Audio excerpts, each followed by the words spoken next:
8 on the Field of 68 Network, presented by Bet Rivers. I'm Kai McKeon. I am the host for this esteemed program today, which comes to you every Monday and Friday at 5 p.m. Central. And with me today are two of the biggest, best bracketologists in the entire world, on the entire face of the earth. Andy Bottoms from Inside the Hall and Assembly Call is here, as well as Lukas Harkins from Heat Check. Fellas, how we doing? Lukas, doing good? Doing great. How about yourself? Doing fantastic. Andy, good to see you. Yeah, glad to be on. Had to miss the ones last week, but excited to be here for this one. So did I. We're both making our debut on this show. Lukas, the vet, gonna help keep us in line here. Good show for you guys today. I'm gonna start off with a question in general about the seeding process, because I was curious, and maybe those out there, some of you might have the same question as I do, same curiosities. Then we'll hit the essentials with the 1 seeds, the last 4 in, the last 4 out. And then we'll sprinkle in some team hitters along the way at the very end, as well as some games to watch over the coming week. And then if you have any questions, drop it in the chat, ask about a team where you think they should be seated. We'll hit that before the end of the show. Starting off with a kickoff question, guys. What do you value most when you look at a resume? Because I'm a bracketologist as well, and not nearly as good as you two in the bracket matrix. But for me, it's always been this thought process of quality wins trumps all. Lukas, am I way off base there? Is it more to the story than just quality wins, or do you truly think that nothing is more important than something else? I think you're right to a point there. I think for me, I use quality wins as a tiebreaker. I think if you're seeing a lot of things that are their resume metrics or quality metrics, if those are pretty much in line with each other, then it turns to a quality wins, where you'd rather be a team like Alabama than someone else around those kind of seed lines. So for me, I think it's finding a balance is the most important thing, and leaning into what the committee's done in the past. So more like higher on a seed line, look a little bit more towards your quality, and where they rank in predictive metrics. And the closer you get towards the bubble, a higher propensity for those resume metrics. But I think you're right on with quality metrics, with quadrant 1 kind of games being the most important. But really, that's more if your balance is all there compared to other teams, then that quality of victory takes precedent. So, Andy, would you agree with that? And then maybe I'll add a twist to that question. The Big 12 has 20 opportunities each to get these quality wins, to rack them up. An OVC team might have 3 or 4. Does that influence the way you think about these teams when you're seeding them, when you're putting them in the field? I mean, I tend to agree with the notion that it is predominantly quality wins, and I think the precedent that the committee has set over the course of time is also an important one to look at. And I think we can sit here and look and watch some of these teams play and say, hey, they probably deserve a better chance. And if they got 15 cracks at these games, could they win more than 2, or could they win more than 0? If we're talking about, a North Carolina or somebody like that today, I think that's where it gets a little bit difficult. Like, you just don't really know how to weigh some of that out. And that's where some of the other metrics come into play that Lukas talked about. Some of the predictive metrics, which have proven to be used at least a little bit more in recent years, been put on the team sheet. So there's a greater awareness of those. But yeah, I mean, history would show us that more often than not, those OVC or those mid-major teams are not getting the benefit of the doubt. So unfortunately, doing this, it's a little bit less of our opinion and more of trying to predict what the committee will do, which might lead us to say things that we might not really agree with, but that's not really the task at hand. Something I think I ignored early on in bracketology was strength of schedule, and really parsing out non-conference strength of schedule from overall strength of schedule. Do you put a lot of emphasis on that for these teams as you're picking out the field, Andy? I look at a couple things as potential, maybe not disqualifiers, but a couple blemishes that you don't want to have. And non-conference strength of schedule is one of those, and lack of road wins is the other. I made some comments recently on my bracket on Inside the Hall as an IU fan and post-game show host and all those things, getting a lot of questions like, you don't have IU high enough. Imagine that, a fan base thinking that their team should be higher than what you think they would be. And that was, at the time IU had, they might have had no road wins at the initial point when it was written. And, now they've picked up a couple. They won at Maryland. They won at Nebraska. Not that either of those is necessarily great, but you don't want to have both those things played against you. You don't want to have a lack of road wins, and you don't want to have a really poor non-conference strength of schedule. And so you got to try to, and at this point in the season, you're not fixing the non-conference strength of schedule if it's not good. It might move a little bit, but it's not going to change dramatically. So the road wins one is the piece there. So I do look at those more as disqualifiers or things that might bump you a seed line more so than anything else. Lukas, how about rankings priority when you're going into the predictive metrics? Do you put a KenPom over a BPI over a Sagarin or anything of that nature when you look at the team sheet? I don't. I tend to look at them actually just as an average. I'll separate out resume metrics, so your KPI and strength of record, and I'll separate out quality predictive metrics, so your KenPom, Sagarin, and BPI. And I'll make those an average, but I also have them listed next to me. So I'll look at teams like Murray State, for instance, is 28th and 27th in two of those quality metrics and 68th in another. And that really throws off an average. And is that necessarily fair?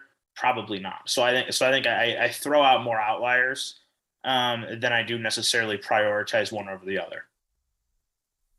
Guys, I appreciate that. You gave me some insight into this. I'm going to become a better bracketologist as a result of that conversation. But let's get into the nitty gritty, the stuff that people actually care about here, most likely those watching. The 1 seeds. And you guys each picked out your own 1 seeds. I think there's some consensus here, but you haven't seen each other. So maybe a bit of a surprise. Start with Lukas here. Who do you have on the 1 seeds this year so far as of today? So my 1 seeds right now, my number 1 overall seed is Auburn, followed by Gonzaga, and then Kansas and Purdue. And I think there's a significant gap between Gonzaga and Kansas right now. I feel like pretty much every bracketologist should agree with Auburn and Gonzaga in order as the number 1 and 2 overall seeds. And then quite frankly, I think there's 4, maybe even 5 teams that have an argument for the 3rd and 4th 1 seeds. I went with Kansas and Purdue, but I really wouldn't have a problem with anyone, especially with Arizona or Kentucky taking those last 2 spots. So Andy, you agree with Auburn, Gonzaga, clear 1-2, and then maybe there's some muddling after that? Yeah, there's really we talked about this for a few minutes before we got started. We really had as much debate just in terms as many teams vying for 1 seeds at this point in the season as we've had for a while. So really order wise, I think I may not have sent them in the order that I had them on my seed list, but they'd be the same as what Lucas's are. Certainly as an IU guy, I would not put Purdue second on that list under any circumstances. But you really have between Purdue, Kansas, Arizona, Kentucky. I think those are the ones that have the best case right now. Baylor, if you look at some of the injury challenges that they've been under recently, that's you have to consider that, but that's a slippery slope. I feel like I always go back to the Bonzie Colson year a few years ago for Notre Dame, and Matt Farrell missed a couple of the same games as he did, and so they really had lost some. I think they lost to Ball State with both of them, and so it's like, well, can you really assume then that they would have won some of these games if they both played when you proved that you could lose some bad games without that? So the injury thing, and even this year, the guys missing because of COVID and different scenarios like that is. Committee takes into account, but it's a little bit of a slippery slope. But I think Baylor, if you wanted to make that argument, their recent struggles have been when they've been missing key guys. So and then I think some people would probably throw Duke in that mix as well. So you really got 4 to 6 teams, depending upon how you view these, vying for those last couple of spots, which is challenging from a bracketology standpoint, but exciting from a college basketball one. The injury thing I want to touch on real quick. The cynic in me says the committee doesn't actually talk about this, take it into consideration. Do you think they do to a larger degree than I'm making it out to be, Andy, or do you think it's more so, oh yeah, wink, wink, sure, yeah, they'll take into account sort of thing? I think if it's a major injury that lasts for a period of time, maybe we'll look at Florida with like Colin Castleton. They're kind of on the bubble. That might be an interesting one to consider as he comes back, but it's hard to say. You can't assume they'd won games with these guys. I know that comes up with Kentucky a lot, where they're beating Auburn, Ty Washington goes out, and maybe they would have won these games. College basketball is pretty screwy though, and a 9-point lead isn't necessarily all that safe under any circumstances. So I think that's the challenge that you get to is you're really if you start prognosticating, oh, this team would have won this game if this guy was healthy or played the whole game. Right. That just becomes like I said, I think that's a slippery slope. Right. I totally agree. And Lukas, maybe I'll prod a little bit further on this 1 seed question here.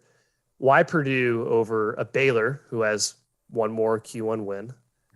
Why Purdue over a Kentucky who seems to be getting a lot of momentum in the general public these days for getting a 1 seed? So I'll answer your first question. Purdue over Baylor is almost essentially a metrics decision. They're across the board higher, a 5.5 average in resume versus 6.5 for Baylor, and a 5.3 for in quality versus 6.7 for Baylor. And I think Baylor is a team that I think is a lot closer to the one line than maybe it seems to be. They're my third number two right now, but they really aren't that far out of the conversation. And I think part of that comes back to recency bias with them being 4-4 over their last eight. And yeah, that doesn't sound great, but they were 7-0 in quad one before that. They still have, I think, the second most quad ones in the country and maybe the third or fourth most quad one plus two wins. So I think they're closer to the one line than maybe people are indicating right now. As far as the Kentucky argument, that is a quality wins argument. Purdue has more quad one plus two wins, and they have fewer losses. And then we talked pre-show a little bit. Andy found the stat. The last 12 games metric or whatever the committee used to include in the team sheet phased out in 2009. Andy figured out by quick Googling there. That's something I think people still talk about, but it's not about the recency, right? It's about that whole body of work. We'll talk about that with BYU in a bit here, a team that certainly struggled lately, but whose resume is still pretty strong relatively. But let's get to last four in real quick here. Start with Andy this time. Give me the last four teams you have in the field. Yeah, so I've got Oklahoma, who is really, really struggling of late. Mm-hmm. Creighton, who has been pretty up and down.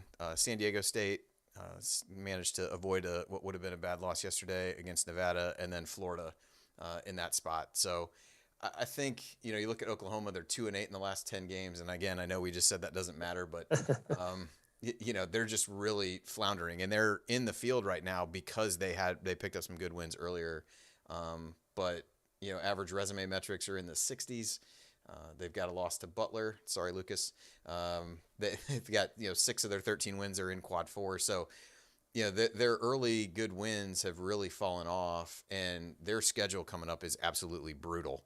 Yep. They've got Texas Tech, at Kansas, Texas, at Iowa State, and at Texas Tech their next 5. So they may well be playing themselves out of things anyway. So those are my 4. When you look at Oklahoma, the 13-10 record stands out as an eyesore. Do you give much credence at all to teams that have double-digit losses? Obviously, we've seen this a few times. We mentioned Vanderbilt earlier, pre-show. What do you make of overall record in terms of an eyesore, in terms of keeping teams in and out of the field? To be clear, we do mean Vanderbilt from like 3 years ago. This is the Matthew they Fisher also have Davis double-digit Vanderbilt losses this year, to be fair. So, True. That's fair. So what do you make of that, Andy? Do you pay much attention to it? I mean, clearly it's probably a little bit of a factor, but. Yeah, it's a little bit hard. I mean, at this time, we're trying to say if the season ended right now, you've had teams with double-digit losses, certainly. You've had teams just a few games over 500 make it. It's certainly becoming a problem. Like Kansas State, I know, actually has a few good quality wins. They're 12-10. I think you're getting a little too close to 500 for comfort in that scenario for them. So it's not I think it definitely drives you closer to the cut line than you might otherwise be. But they look like they're about to take on a few others. So I'm assuming we got some similar teams. So I won't monopolize the time to talk through the other ones we got. And we can let Lukas share his and see what commonalities we may have. Well, yeah, it's a good segue, Lukas. What do you got? Last four in to the field. My last 4 are actually rather different. I'm sitting with Belmont, San Diego State, Miami, Florida, and UAB. In reference with UAB, they're currently, I believe, a game back in the CUSA standing. So I have North Texas winning the automatic bid in that league. But UAB is still sliding in as one of my last teams in. And for this, I lean pretty heavily on resume metrics, more towards the back end of the selection. So for these, you'll see teams that are typically a tad bit higher, like Miami has excellent resume metrics, which puts them in the field. Whereas their quality metrics block them more towards they get selected, but they're not that close to actually being safe. And that's actually why I have Oklahoma, who Andy has in the field, sitting as one of my 7th teams out, probably 6th or 7th team out right now, because their resume metrics sit in the mid 60s, which is just a step behind most of these teams that I'm looking at as the last few teams in right here. Now, with that said, I think particularly with Belmont and UAB, maybe San Diego State too, though I think Mountain West is better than those other 2 conferences. UAB and Belmont, they're going to have a hard time probably sticking in that field as they progress, because it really, one loss hurts them far more than it hurts a high major. and they aren't really going to have the opportunities to truly rise up there either. So I think both those teams are kind of sadly in my field right now, but have such little leeway, just in part due to their schedule, that they're probably going to need to only lose maybe 1 or 2 more games the rest of the year to stick. Yeah, and hey, I'd love a 2-bid CUSA, 2-bid OVC. Sign me up. I'm in for it. San Diego State, you guys both have in the field. I looked at the resume, and for my novice opinion here, it's not great, right? It's not a good looking resume. But Lucas, what makes them in the field for you? What got them in there for you? Besides auto bid, I suppose, if they got there. Yes, and I think, which I don't have, I personally, the way I do my seeds, 12 through 16, I list as their current conference leader. Otherwise, it's at-large leader in that conference, snags the auto bid. But I think that San Diego State really has the benefit of having, I would say, 5 metrics that are typically above most of the bubble. Their nets at 54, which isn't terrible. Their KPI, their BPI, their 10-pound, their Sagarin are all top 45. Which really pegs them as a bubble team that's probably consistently on the right side of things. I think they're a resume that I compare pretty commonly when I'm going through a scrub with North Carolina. I think while there's probably some bias that goes into selecting North Carolina due to their blue blood status, I find it hard to believe that I can really put North Carolina safely in the field like I think they would be without thinking San Diego State is also in that category. Yeah. Andy, go ahead. Yeah. Resume is it's fairly ugly. I think the metrics, as Lucas said, portray them in a fairly good light. I mean, their only non-road neutral loss was Boise State at home, and just an absolute rock fight of a game. And but otherwise, they don't have a ton of stuff that says they wouldn't get in. They've got some winnable games coming up next, but they still go to Fresno, Boise, and Wyoming, I think, over the end of the season. So they don't have, I think they only have 1 true road win right now, but presumably if they're able to do well in some of those games, then maybe it gets them in a little bit more safely. But the metrics is largely what's carrying the day for them compared to some others around them. And I think also with San Diego State, I look at some of the teams that are sitting on the outside, no quad 3 and 4 losses. Yeah. A lack of bad losses. Yeah, certainly something to consider. Well, Lucas, let's talk about the teams that you left out in favor of San Diego State. Your first 4 out, who do you have just missing the cut? As I wait for my graphic to make sure I have the same 4 in my head. Okay, yes, I do. Oh, the Bills. St. Louis, Florida, Creighton, and VCU. And I think these are teams that I really have had a hard time with figuring out where I want to put the bubble right now. St. Louis is a team that's really risen quickly, 4 and 5 in quads 1 and 2 combined, only 1 loss outside of that. Again, really quite good metrics across the board, really pretty similar to San Diego State in that area, just a touch behind. Florida, we talked about as a Colin Castleton thing. If you really play into that, then I probably think that they lean in the field, good quality metrics, but 2 losses outside of outside of the first 2 quadrants. Creighton is maybe the toughest team for me to leave out. They're my 3rd team out, but it's just, I feel like they should be there. They have 4 quad 1 wins, which is great. Their resume metrics are okay, average 53. It's just their quality metrics are bad, and they're really bad. Like they average in the 70s, and it's just they've taken big losses. They lost big to Butler, they lost big to Seton Hall, and those are just really kind of resume crushers right now for them. And VCU, I just gave the edge over West Virginia, Mississippi State, and Oklahoma and Stanford as my 4th team out because of that injury factor, where I think they'll play a little bit into this team's better with Ace Baldwin. I would agree with that. Andy, how about yours? Your first 4 out. Yeah, so I had North Carolina, UAB, and Belmont, which were in Lucas's last 4 in. So I think we're in at least a similar position with those, and then West Virginia as well. I mean, Carolina's probably the one that is the most compelling to talk about because metrics-wise, they look really good. And then you realize they haven't beaten anybody who would be in the field right now. They're 0-7 in quad 1. They don't have any losses outside of quad 1, which is great. But at some point, I feel like you got to be able to prove that you can beat an NCAA tournament team. Now, the challenge comes for them in that the ACC is so bad that one of their best opportunities left was playing Duke at home, and they got run off the court. And that's been a common theme with them. And in a decent number of their quad 1 games, they've not really been competitive. Now, we can talk about whether the committee would want to put North Carolina in, and you can find reasons to do that if you look at the metrics. Certainly would allow you that opportunity. But for me, I just couldn't get past. You haven't beaten anybody who's who's in the field at this point. But I like UAB and Belmont are interesting ones as well, as Lukas had both of those there, and St. Louis is an interesting one. I looked at them; they lost at home to both UAB and Belmont. So that I imagine plays into a role why Lukas has, two of them in and them out. And they were kind of my next team out, in part because of that. And that, head to head isn't everything in that scenario, but I think the fact that those games were at home for St. Louis, probably doesn't help them. They managed to avoid a loss at George Mason the other night. So it gives them a good road win and multiple overtimes, but, so they're definitely in the mix. I would agree with that as well. Lukas, you have UNC above the last four in, right? Yes, they're my sixth to last team in right now. Do you think is that committee? Oh, it's North Carolina. We got to put them in type of bias sort of thing, or no? Or... I think if I had them in that kind of situation, they would be in that last team in kind of statement. Mm-hmm. The way Syracuse has been kind of in that first four in the past.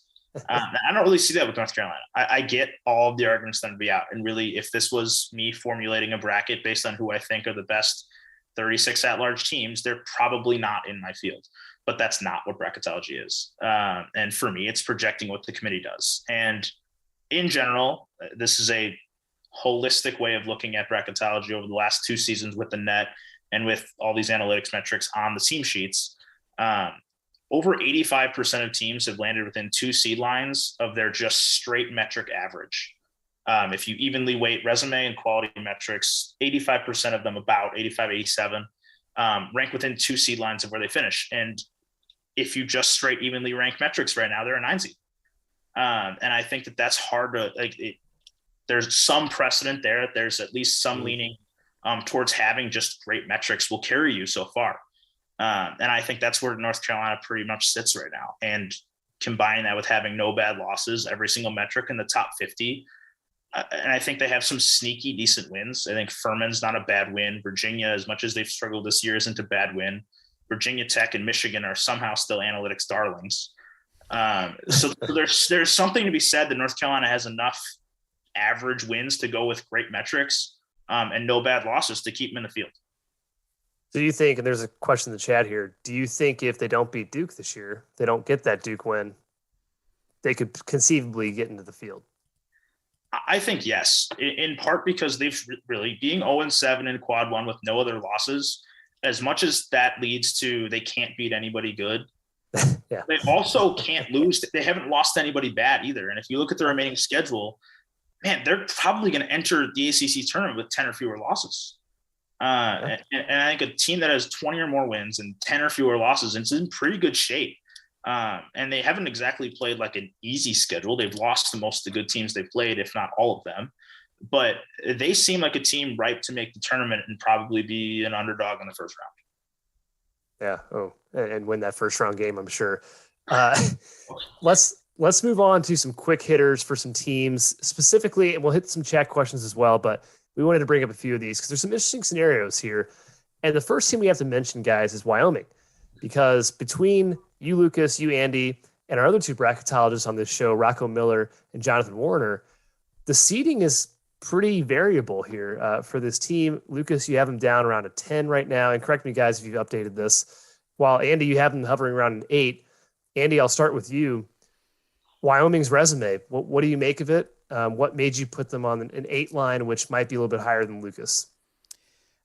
Yeah, the middle, the 8 through 10 or 11 range is kind of a mess in my view. But, part of it, and maybe this is recency bias creeping in, which we try not to let happen, but, they had a great week. They beat Colorado State. They beat Boise. They won at Fresno State. But they're also a team that has a huge gulf between what their resume metrics and what their quality metrics are. So their average resume metrics are 21.5, and their average quality is 66.3. Thanks to the old, and that's up on the screen there, the BPI of 93. So someone in the Mountain West has crossed someone at ESPN, I fear, and the BPI is just trying to tank them as much as they can as a league. But similar to what we talked about with San Diego State, they don't have a quad 3 or quad 4 loss. They've got 6 wins against the top 2 quadrants. Have beaten, won the Boise State and Colorado State games, and they've got some decent road wins that all fall in the top 2 quadrants. Utah State, Fresno State, Grand Canyon, and Washington, the other ones there. The loss at Arizona by a billion doesn't help them at all. But otherwise, they lost to Stanford by 3 points on a neutral floor and at Boise State by 3. So, you really you can't ignore the Arizona loss, but the others, they've really been competitive in those games against teams who are either in the field or at least in the conversation.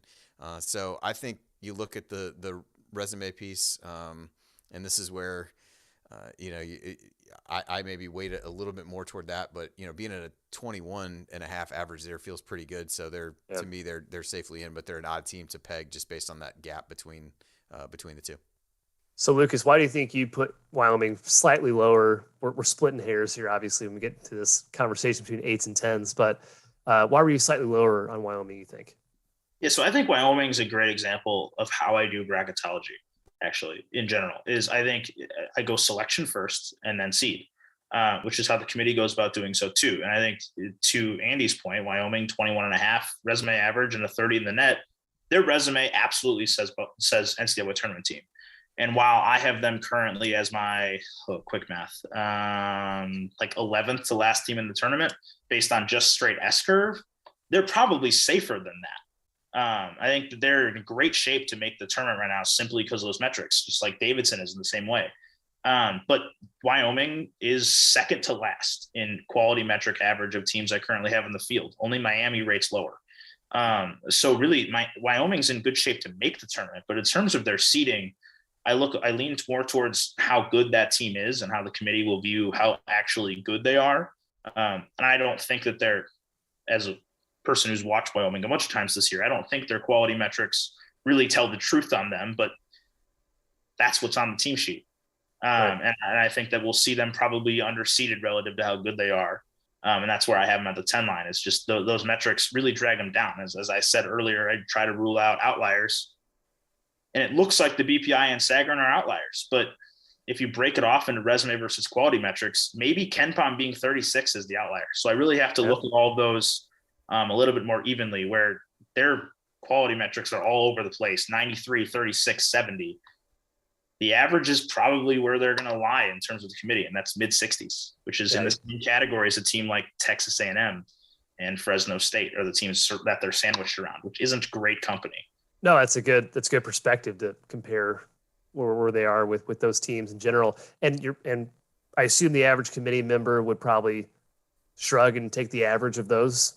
I don't know if they would get into the nitty gritty of, KenPom is better than Sagarin or whatnot. So, okay, good perspective there. Let's talk about a couple teams that have been struggling recently, but whose resumes are still propped up. They're still tournament teams, surefire right now. Starting with LSU and Iowa State. LSU has, of course, run into some injury issues with Xavier Pinson being out. They looked invincible to start the season. Now they've lost quite a bit in a row, not looking like a great team. Andy, where do you have LSU right now, and how they, I guess, performed overall in your rankings over the past week or so? Up or down? Down, clearly, probably. Yeah, I've got them as a 6, and this is a little bit where it gets difficult because you're trying to not factor in how poorly they've played, and the Pinson injury has been a big part of that. Not the entirety of it, because again, you can't assume they won those games. I think if you want the good things, they've won at home against Kentucky and Tennessee, and even Belmont shows up well there. They've got 4 quad 1 wins, which once you get around to the 6, around the 6 line, makes you look pretty good, unfortunately, compared to some of the other teams that are there. And they have 1 quad 3 loss, which came at home against Ole Miss during this stretch where they've struggled. Also lost at Vandy over the weekend. So I think they've done enough that you can put them up there. And from a metric standpoint, their average quality metrics are 16.3. So they're really good there despite the losses. Those things, in a way that they're maybe not propping Wyoming up that we just talked about, are helping paper over some of the struggles that LSU's had recently. They've won 4-0 neutral court games, but they've only won 1 true road game. So there's things not to like for sure as they go through that. But I think if they're able to get Pinson back, which Not exactly sure when that's slated to happen, but that would help them quite a bit. But I think they did enough with him before he was out to warrant being around that 6th line. So, Lucas, I'll go to you for Iowa State. You have LSU as well as a 6th seed, so it seems like you guys are more or less lockstep there. You have Iowa State down on the 7 line. Let's talk about the Clones. Conference record not looking great, but their non-con was strong. Right, conference record we talked about. You guys talked about the first show. Doesn't matter. 6-6 in Q1. That says something. They're clearly in the field right now. Yeah, I think they're rock solid. Just not only that they're 6-6 in quad one. I think Andy said the same thing with LSU. Is that just that's a lot of wins for where they are. It's just if you compare them to the teams around them, for me, it's like Xavier and USC are the teams right behind. Xavier has 4 quad one wins, so 2 fewer. USC has 1. It's just there's not a whole lot there in terms of they just, if the committee wants to prioritize high quality wins, which is what they've done in the past, Iowa State isn't a team that's in good position. And they have some wins over teams that I don't necessarily love, but metrics do. I think a win over Xavier looks great. A win over Iowa especially looks outstanding in metrics. Yeah. And I think the dark horse win is a road win over Oklahoma State. Like, Oklahoma State's not in bracketology contention this year due to a postseason ban, but that doesn't mean they're not still a good win. They're a good team that's going to go down the resume, and that overtime victory could probably keep them afloat ahead of some of those other teams, more avoiding that 8-9 line moving forward. And I think just having that quality that they've compiled to this point is huge. Whether or not that continues is a different story, because I think just the Big 12 itself is a journey, to put it lightly. And I think that they're going to have a hard time maybe staying in that area, just because 6-6 is a good quad one record now. But if that finishes like 7-10, we might look at that differently. But bracketology is a standstill, stop motion thing. And right now I have Iowa State pretty solidly on the 7. Yeah, I think a couple of the quick things on Iowa State. One, half their wins have come against quad 4 teams, which is why their metrics don't look very good, because I think they scheduled probably not realizing that they would play as well as they did. Right. And the other thing they have going for them a little bit is they only have 1 game left against the top teams in the league. So they have to go to Baylor, but otherwise they've already played Texas Tech twice. They played Kansas twice. They played Texas twice.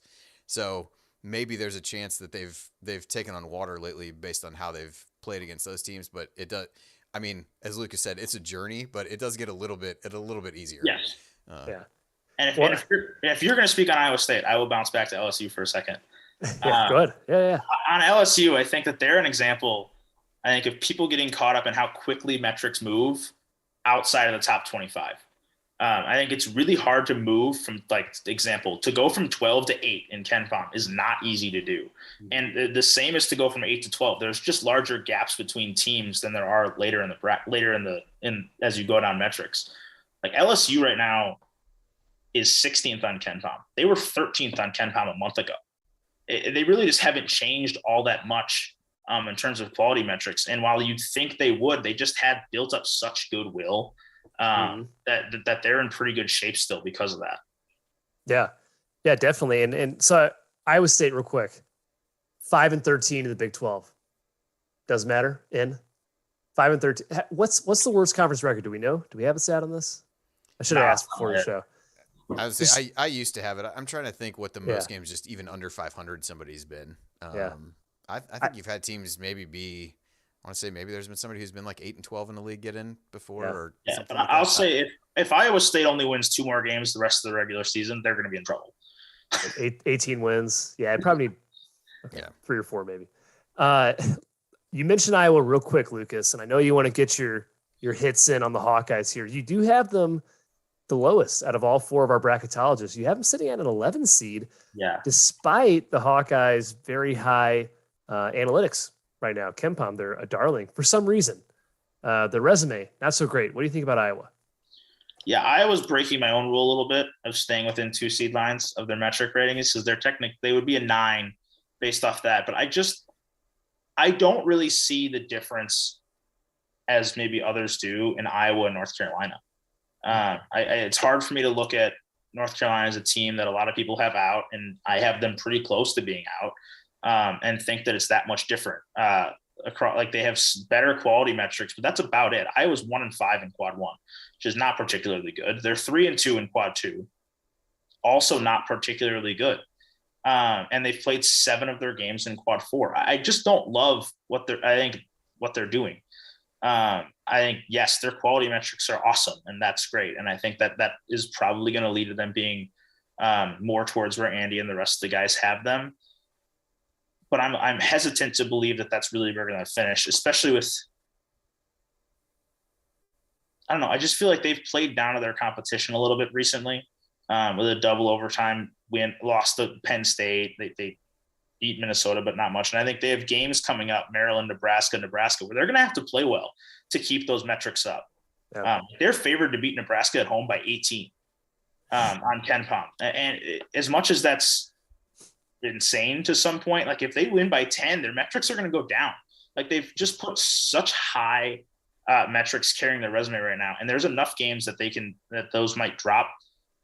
Obviously my bracket right now has them as an 11 as a standstill thing, but I think that's just, I don't like much of their resume outside of their quality metrics. Hey, Andy, you're the Big Ten guy here. Iowa, do they strike fear into your heart for your Indiana Hoosiers, and you have them 8 or 9 line? Was it the quality metrics that put them there for you? Yeah, I had them as a 9 and kind of thought I might be a little bit on the low end compared to where some have them. But I think the quality stuff is definitely a factor in that. I guess given the way that IU played against them in Carver Hawkeye and IU looked like they'd never seen a press before for a portion of that game. So, yeah. So I guess they should strike fear into my heart from that perspective. But from otherwise, yeah, there's not a lot there, and I think they're playing a little bit more like the team that everybody might have expected them to be, where they got off to a hot start, and I think everybody was like, well, maybe they're going to be okay. Keegan Murray's playing out of his mind, and so I think they built up some of those things. I mean, they just ran people off the floor in the non-conferences against some of those poor games. I think they inflated their quality metrics quite a bit there. But yeah, they've got games that they probably ought to win coming up. At Maryland is a game they probably should win if they're a tournament team. Nebraska, they got home and home against Nebraska in the next 5 games. But then they've also got Michigan. They've got Michigan home and away left. They go to Michigan State. They go to Illinois. Those are not games that I would foresee them playing well in based on how they've played of late. So I think there's a lot of downside for some of the metrics depending upon how they do in some of those games as well. Yeah, and I'd say I just look ahead of the teams ahead of them in my bracket, and all of them just have better quality wins at this point. Mm-hmm. And that's really the difference. I think Iowa's definitely in the field. They're my top 11. I waffled between putting them in the 10 and 11 9. Okay. Pretty significantly. Actually, I might have had Wyoming and Iowa swapped before last night on the 10 and 11s. But I don't really see much that's going to propel them. Honestly, if I'm an Iowa fan, I might prefer to be a 10 or 11 rather than 8, 9 anyways. Yeah, that's a good point. But if their quality metrics stick where they are, they're probably going to finish higher than I have them. And maybe that's on me as a bracketologist right now. But they pop up next to myself on my list every time I'm going through it in Iowa, North Carolina. And I just can't get out of my head to have Iowa 4 seed lines higher. I just can't. Well, it's a good thing we got about a month to go here. You can make some edits to your bracket, but let's talk BYU. And there is a question in the chat as well from Connor Hope. Which WCC team is more in danger, BYU or San Francisco? And guys, I look at BYU's resume. It's still pretty solid. There's 9 Q1, Q2 wins on there. And I know they've been struggling lately. I know they lost to Pacific of all teams. But this team is still pretty safely in the field. Andy, what's your take on BYU? And would you call them safer than San Francisco right now to make the tournament? I do not have them higher on my seed list in San Francisco, so I guess I would not say that. I had them, I think they might have been my 5th team out, maybe 6th, as you go through there. And I think it's one thing where we get hung up looking at like Q1, Q2 wins, and they've got, I think we were talking about this before, there's very few teams that have more than 9. I think there's just 6 teams that have more than 9, but some of theirs are on the low end of those ranges, and or maybe some that fade over the course of time. A team just gets on the right side of the cutoff lines that they have. So I think when you dig a little bit deeper, maybe that part isn't as impressive as it was before. BPI is high again. at 79. So their metrics are going in the wrong direction for The sure. BPI really does not like the West Coast. No, it absolutely does not. Absolutely does not. So Mountain West and the WCC are getting. I don't have a good word for how the BPI is treating those two conferences, especially right now. Yeah, so they're just kind of trending in the wrong direction. The Pacific loss is just awful as well. I mean, it's brutal. Pretty hard to take a Q4 loss that's on the road, quite honestly, based on where the cutoffs are. So, but they managed to do it. The odd thing about their remaining schedule is they have 5 games left on the schedule: 2 against Loyola Marymount, 2 against Pepperdine, and then they go to St. Mary's for the other one. So, they should win the 4 pretty easily, and that St. Mary's game becomes potentially important, another chance to get a really good road win for them. So I don't necessarily – I think they're less safe than San Francisco, but they're also – I think there's a little bit of a gap between them and some of the teams that I would consider to be last 4 in type teams as well, just because of at some point the number of Q1, Q2 wins does matter, even if only about half of those are against teams that you might have in the field. Yeah, and Lukas, I'll let you get any hits that you want on BYU, but forbid WCC – what would you peg the chances? Give me a 9% confidence interval. What would you peg it at? Honestly, it's pretty high. I think BYU is my least likely team to make the field, and I have them on the 10 line, and in relatively good shape to the points Andy made. 9 quad 1 and 2 wins, and Andy said there's 6 teams that have more. And I think there's context involved in that. Those 6 teams are Auburn, Kansas, Baylor, Providence, Purdue, and Wisconsin. Thanks. All of them are on the top 4 seed lines. There's 6 other teams that have 9 wins, 5 other teams in addition to BYU that have 9 wins. Michigan State, Texas Tech, Illinois, Xavier, Marquette, all of which are probably top 6 seeds. I think BYU, to Andy's point, not all of those wins maybe stick in quad 1 and 2 as the season progresses, but right now that's where they are. And I think they put themselves in pretty good shape to make the tournament.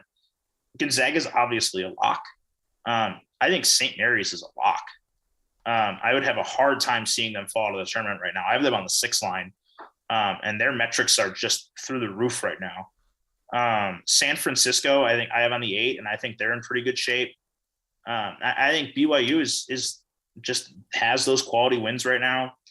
And I think to a point, there's something to be said that playing Gonzaga just killed BYU in their metrics. Like, their metrics have fallen, and most of it is because they've lost by – just got pounded. 26 at Gonzaga and 33 at home at Gonzaga. Yeah, and really just that one opponent really just – like, Pacific obviously is a huge loss. But nothing hurt their metrics, I think, more than getting destroyed by San Francisco and Gonzaga in back-to-back games at home. Yeah, I would view St. Mary's as a bit of a lock as well at this point, although their schedule is much tougher. They go to Santa Clara. They still have to play Gonzaga twice. They've got the BYU game at home, and they play San Francisco at home. So they got a lot of them at home, but but that's also opportunities to get some good wins. I mean, at Santa Clara right now is still a quad 1. And quite frankly, we talk about the WCC like it's a mid-major conference a lot. St. Mary's finishing schedule is not a mid-major schedule. That is high major-esque, where they can not blow games, but like they have leeway because a road loss or a home loss to Gonzaga doesn't hurt almost at all unless you get destroyed, which they might. But their metrics are already really good. They're playing a schedule that their finishing schedule outside of playing San Diego twice. All of them are top 75 KenPom teams. And I just think that they're kind of in that same boat as some high majors that are sitting on the 6-7 line, which is they can afford a couple losses and still stick, which isn't usually the case for the WCC team. Let's clean up with a couple chat questions here. And then I want a game to watch this week from both of you. Starting with this one, because we have Andy Bottoms on the show. Indiana, where do you have the Hoosiers currently? And are you confident as a fan of the Indiana Hoosiers in the tournament? No is the answer to the second question. There's a lot of residual scars, I think, from the last few years with IU, where it doesn't matter. The other guys that I do the post-game show with, and it doesn't matter how much they're up at a certain point in the second half. Like, no one feels safe at all. So I have them as an 8, but they're a little bit like they've got a better resume than Iowa, but there's still things. It's still pretty short on quality wins overall. They beat Purdue at home. They beat Ohio State at home. Those are both good quad 1 wins, but they both at home. The Notre Dame win on a neutral floor is looking better than it did before. But outside of those, not a ton of great stuff there. So they really need to figure out a way to get a few other good wins. They need to avoid. They've still got a trip to Northwestern tomorrow, which is not going to be an easy game, even though that tends to be a game where there's tons of IU fans there. Like over half the stadium. Yeah, they go to Minnesota down the stretch. So there's a couple other winnable road games that they have, but also games that they could lose. Missed a big opportunity to get another quad win against Illinois at home, given just a horrific second half performance there. So I think they're fairly safely in, but if things really go awry for them down the stretch, they've got 3 of the next 4 on the road. They could start to drop pretty quick, just because at that point your general lack of quality wins comes into play, and the non-conference strength of schedule, as I mentioned before, is terrible. And that's probably putting it lightly. I think it's in the 330s, at least the last time I looked at it. So it's not good at all. So that, you don't want that to start to become a decision point for the committee if you get too close to the cut line. But I think they'll win enough games. I think they'll be fine, but they're, for all you might see them as 7s and 8 seeds in some places. I don't know that they're as safe as maybe some other teams who might show up in a similar seed range. Lucas, do you have them around an 8 like Andy, or higher or lower? Kind of like Iowa. I actually have Indiana as my last 9. So I'm a touch lower on some of those teams. I think for me, I'm a little bit higher on the best Big Ten teams, like in Illinois, who I have on the 3 line. But I'm lower on kind of those mid-tier Indiana, Iowa types, which have good metrics, but 4 and 6 in quads 1 and 2 as a Big Ten team just isn't very good to me. Especially when you look at them and you compare them to other teams kind of in that area. Like Loyola Chicago's 4 and 4 in quads 1 and 2, and they play in the Missouri Valley. Seton Hall is 6 and 6. San Francisco is 6 and 5. They're just kind of all better in where you'd think a team like Indiana, who plays in the Big Ten, would have more chances for quality wins. They just haven't really taken advantage of that kind of thing. They've won 16 games this year, and 8 of them are in quad 4. So I think they're in pretty good shape to make the tournament. I still have them as a single-digit seed, but they're not quite in that. I think they're definitely a step below teams that are contending for the 7 line. Rutgers, any chance for Rutgers from the chat? No? Andy? If they can play all their games at the rack, then maybe. Yeah, I think there's net's just too high. They're just kind of all over the place, and I think some of their performances on the road have wrecked most of their metrics, so it puts them in a tough spot. Yeah, I mean, to answer, like, not just saying no, they don't have a single metric in the top 70. Yeah. Pretty much a team with an average in the 70s, I don't feel comfortable even considering. I think that they're just not there. 5 quad 1 and 2 wins. They have 5 and 6 record in quad 1 and 2, better than Indiana, but their metrics just aren't there. They're sandwiched between Grand Canyon and Bradley in the net. I love the team perspectives you give us. It paints a picture. And then one more from Jim Root, a guy who hosts the show as well. How do you pecking order after the Duke teams? The non-Duke teams in the ACC. The pecking order: we have Notre Dame, we have Wake Forest. We talked about UNC, Miami a bit. Andy, what's your order on those ACC teams right now? They're all kind of close to the bubble. This is a crazy year for the ACC. Yeah, I think they're all kind of jumbled to me after that. I think I've got Wake as an 11. Miami's, I think, my last 10, and I think Wake's my first 11, so they're really right next to each other. And then I've got Carolina out. Notre Dame is an 11 as well. So I think I have them Miami, Wake, Notre Dame, North Carolina, all within a fairly narrow range of teams on the list. Are you, Lucas? Yeah, pretty much the same. I have Wake on my 10, North Carolina and Notre Dame on the 11, Miami on the 12. But to the point, I think I talked about Miami earlier. Miami might be one of the safest of those teams just because their resume metrics are great. Their seeding's just getting drawn down by bad quality metrics. But I think they're a hard team to say no to in terms of actual selection. Yeah. I mean, we're looking at a 2 to 4 bid ACC that blows my mind. Yeah, I don't think one team is a single digit seed. Yeah, that's the other thing that's crazy. Yeah, it's the weakest ACC I can remember here. And even to that point, not only just that, like maybe a max of 5. I don't have a single ACC team in my first 8 out. Yeah, it's truly. They're in a place where they can add more. Even I think it really is those 5 contending for probably 4 spots. Your WCC, your average seed, is going to be better than your average ACC seed, which is wild. And the Mountain West probably. And the Mountain West. All right, let's leave the people at home with a game to watch this week with big opportunities for seeding, bubble implications. Lukas, what do you got for us? So I think Stanford at Oregon on Thursday night. If you're willing to stay up until 11:30 on the East Coast on a Thursday night, that's probably the game to watch in terms of true bubble impact. Oregon's one of my 11 seeds right now. Stanford, I think, is one of the most interesting cases in the country. I talked about this a little bit pre-show. They feel a lot to me like Wichita State 2021 light. Very similar kind of idea, great quality metrics, horrible predictive metrics, averaging in the 90s and an 89 net. So they're in the mix because they have 6 quad 1 and 2 wins. They have top 50 KPI and strength of record, but they have to get their quality metrics up, and not a better chance better than road games against bubble teams. So I think that's a big game for both teams. Andy, how about you? Yeah, just Stanford also plays UCLA on Tuesday, so just a huge week for Big them. game. Yeah, A way to at least attempt to have some of their weird metrics kind of even themselves out at some point. They could have a Wyoming-like week. They could for sure. There's a couple Wednesday that caught my eye. One is Tennessee at Mississippi State. We talked a little bit about Tennessee before we got on here, but Mississippi State on the wrong side of things. And they've got a big week as well. They play Tennessee on Wednesday, then they go to LSU on Saturday, looking for their first true road win of the season. So I think that becomes a big one for Mississippi State if they want to try to get into the mix.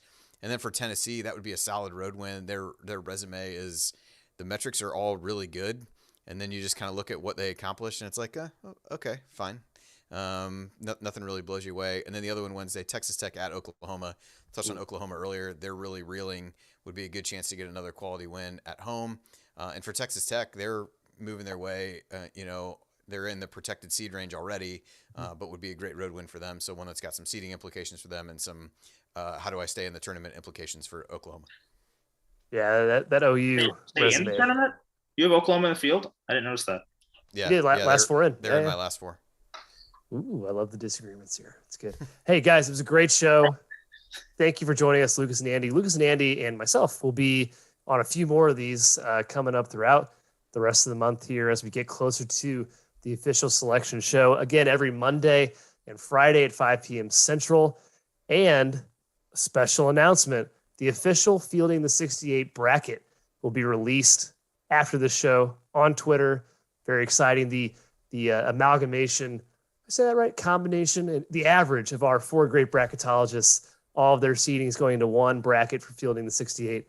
I'm excited to see where it lands. Thanks to Bet Rivers, our sponsor. Thank you to Andy. Thank you to Lukas. We will see you on Friday at 5 p.m. Central.